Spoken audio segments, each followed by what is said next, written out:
여러분 안녕하세요. 즐거운 독서 수업 시간이 돌아왔습니다. 지난 시간에 우리는 어린 왕자가 지구에 도착해서 사막 한가운데에 뱀과 꽃 한 송이를 만나 대화하는 장면을 읽었습니다. 선생님은 어린 왕자가 자신이 만난 뱀이 무서운 독을 가진 동물이라는 것을 모르고 살짝 얕잡아 보는 것처럼 말해서 조마조마했답니다. 그리고 사막을 가로질러 가다가 우연히 만난 꽃이 자기가 본 것이 모든 것이라는 생각을 가지고 이야기하는 장면에서는 혹시 나도 저런 면이 있는 것이 아닌가 돌아보기도 했습니다. 여러분, 지난 시간에 사실적인 문장과 문학적 표현이 담긴 문장이 어떻게 다른지 공부한 것도 기억나시나요? 오늘 어린 왕자는 꽃과 헤어져서 계속 사막을 걷습니다. 이제 또 어린 왕자에게 어떤 일이 벌어질까요? 우리 함께 이야기를 들으러 갑시다. 출발! 온라인으로 만나는 어린 왕자 7번째 이야기. 어린 왕자는 어느 높은 산 위에 올랐다. 그가 알고 있던 산은 그의 무릎 정도의 높이밖에 되지 않는 3개의 화산이 전부였다. 그는 불 꺼진 사화산을 의자로 쓰기도 했었다. 그래서 그는 이렇게 높은 산에서는 이 행성과 여기에 사는 모든 사람들을 한눈에 볼 수 있을 거야 라고 생각했다. 하지만 그는 바늘끝처럼 뾰족한 산봉우리밖에 볼 수 없었다. 안녕. 그는 정중하게 외쳐보았다. 안녕, 안녕, 안녕. 메아리가 대답했다. 너는 누구니? 어린 왕자가 말했다. 너는 누구니? 너는 누구니? 너는 누구니? 메아리가 대답했다. 내 친구가 되어줘. 나는 혼자뿐이야. 그가 말했다. 나는 혼자뿐이야. 나는 혼자뿐이야. 나는 혼자뿐이야. 메아리가 대답했다. 참 이상한 별이군. 모든 게 메마르고 뾰족하고 거칠고 다가갈 수 없게 생겼어. 게다가 사람들은 상상력도 없네. 다른 사람이 한 말을 되풀이하고 말이야. 나의 집에는 꽃 한 송이가 있지만 그 꽃은 언제나 먼저 말을 걸었는데. 어린 왕자는 모래와 바위와 눈을 가로질러 한참 걸어서 드디어 어떤 길 위에 다다랐다. 모든 길은 사람들이 있는 곳으로 이어지는 법이다. 안녕, 그가 말했다. 그는 장미가 만발한 정원 앞에 서 있었다. 안녕, 장미꽃들이 말했다. 어린 왕자는 꽃들을 바라보았다. 그들은 모두 어린 왕자의 꽃과 똑같이 보였다. 너희들은 누구니? 충격을 받은 어린 왕자가 그들에게 물었다. 우리는 장미꽃들이야. 장미꽃들이 대답하자 어린 왕자는 갑자기 슬픔이 북받쳤다. 어린 왕자가 두고 온 꽃은 이 세상에 자기와 같은 꽃은 오직 하나뿐이라고 그에게 말했었다. 그런데 정원 하나에 자신의 꽃과 똑같은 꽃들이 5천 송이나 피어 있는 것이 아닌가? 내 꽃이 몹시 속상할 거야. 어린 왕자는 혼자 중얼거렸다. 기침을 엄청나게 해대면서 창피스러운 모습을 보이지 않으려고 죽는 신용을 할 거야. 그럼 나는 돌봐주는 척 해야겠지? 그렇게 하지 않으면 나에게 죄책감을 주려고 진짜 죽어버릴지도 몰라.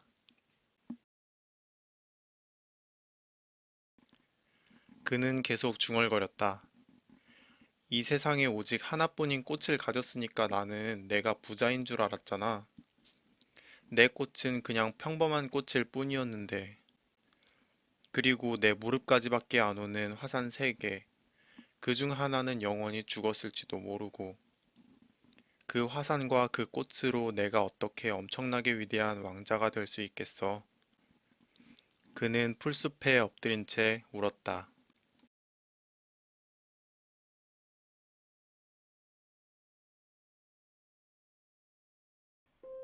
네, 이야기를 잘 들으셨나요? 어린 왕자는 지구에서 아직 친구를 만나지 못했네요.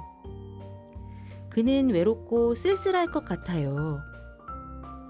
자신이 사는 소행성에서는 언제든지 해가 지는 것을 볼 수도 있었는데 지구에 오니 그럴 수도 없고 말이죠. 어린 왕자가 내린 사막에는 저렇게 뾰족한 산도 있었네요. 선생님은 사막에 둥근 모래 언덕만 있는 줄 알았는데 말이죠. 어린 왕자가 저 꼭대기에 올라가 있는 모습이 보이네요. 바람이 부는지 그의 머플러가 길게 나부낍니다. 어린 왕자는 저렇게 위험하고 뾰족한 바위산에 왜 올라간 것일까요? 여러분도 학교 운동장의 정글짐 맨 꼭대기나 건물의 높은 옥상 혹은 산의 정상에 올라가 본 적이 있나요? 높은 곳에서 바라보는 주변의 풍경은 어떠했나요? 사람들은 높은 곳으로 올라가 보고 싶어 하는 본능이 있다고 합니다. 선생님은 높은 곳을 무서워하는 증상이 좀 있어요. 그래서 발판이 유리로 된 전망대나 높은 산에 있는 출렁다리 같은 것들을 무서워하죠. 하지만 높은 산 정상에 올라가면 멀리까지 잘 보이고 가슴이 탁 트이는 것 같아요.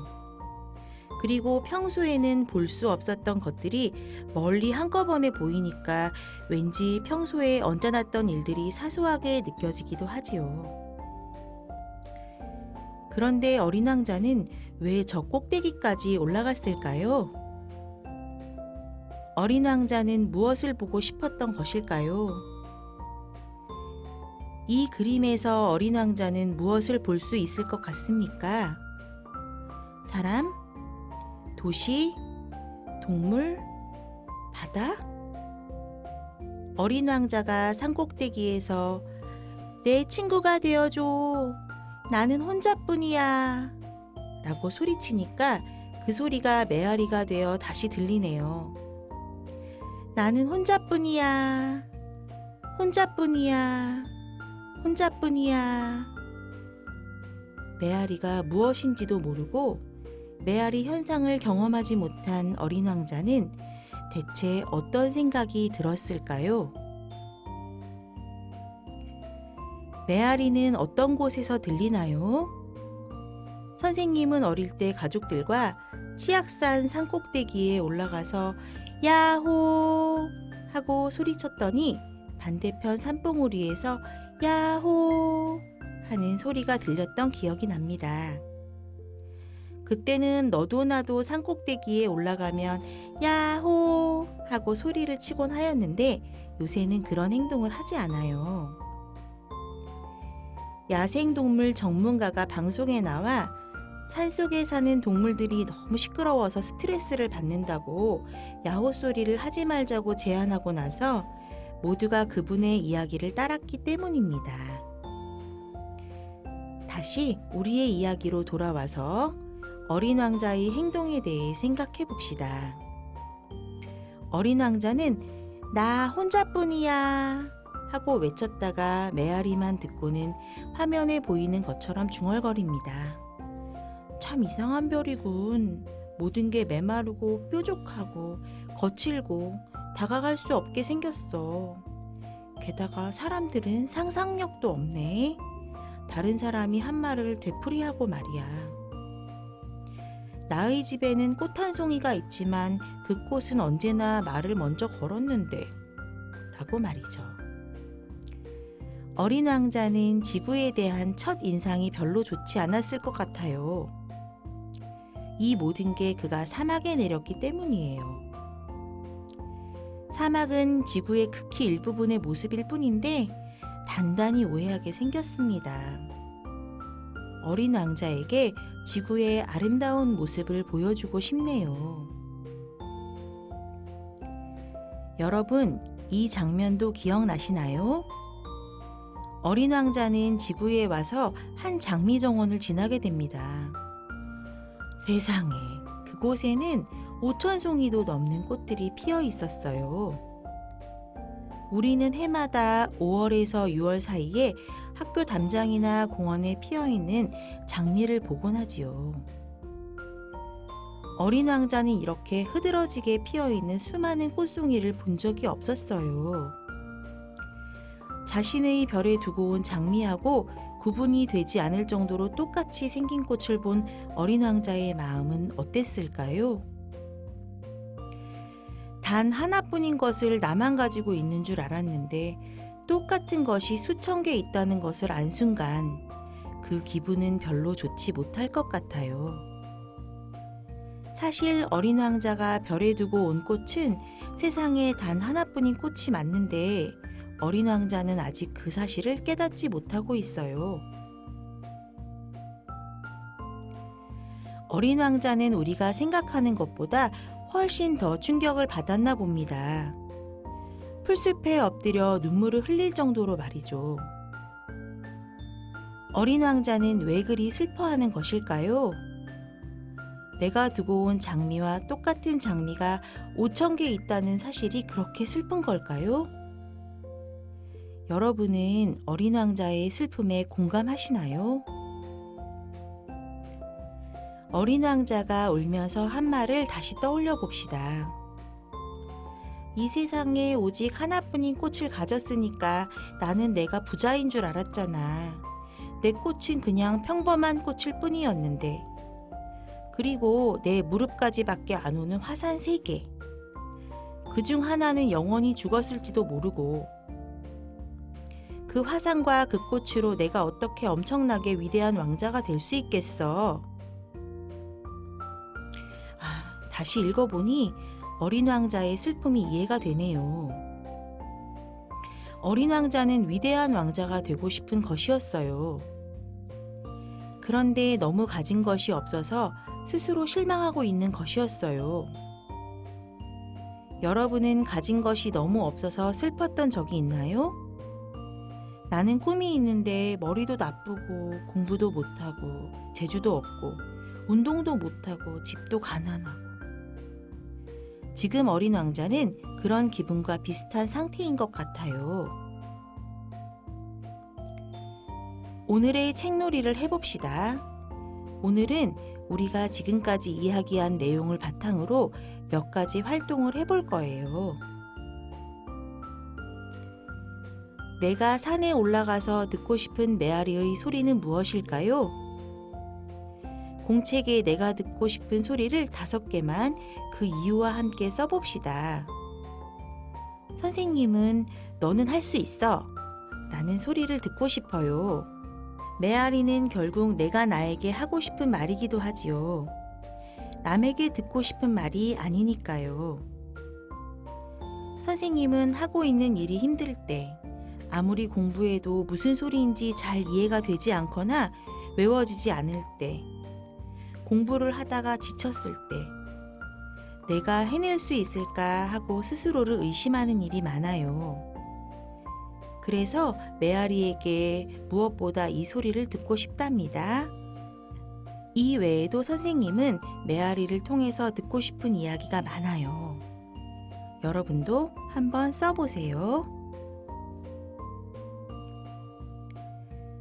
메아리는 높은 봉우리가 앞에 막혀있는 산이나 깊은 계곡, 그리고 동굴 같은 환경에서 발생하는 소리의 되돌아옴 현상입니다.